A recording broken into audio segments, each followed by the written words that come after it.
आसन देखा काल पुरुषर अंतिम राशि मीन राशि।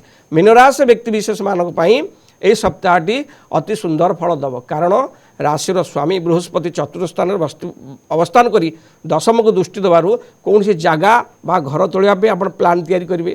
कर्म क्षेत्र अति सुंदर फल पाइबे। कर्म क्षेत्र प्रमोशन हम दरमा वृद्धि हम प्रायतः मीन राशि व्यक्तिशेष मानक पई कर्म क्षेत्र व्यापार क्षेत्र ए सप्ताह अति आनंद अति सुंदर फल आप पाइबे कर्म और व्यापार क्षेत्र उपर।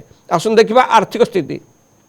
आर्थिक स्थिति को अनुधान कले अर्थर मालिक मंगल तांको स्थिति सुदृढ़ थिबारु आपण अर्थ क्षेत्र में किसी सामंजस्य आसो कौन सी जिनिस आप जी लाभ करते बेपार में से न आसी ताठू सामान्य कमी पारे किंतु लाभ निश्चय हो।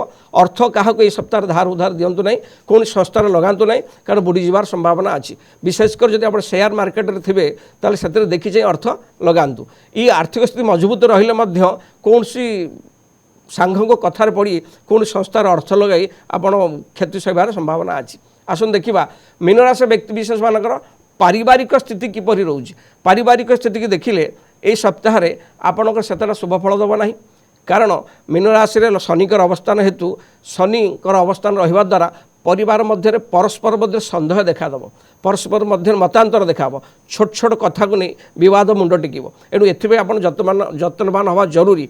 जदि आप घर मुख्य लोक होते ताल निश्चय सबू कथा को ध्यान दे चलतु परिवार समस्त एकाठी नहीं चलतु नचन परिवार किसी अशांति देखा दे पारे।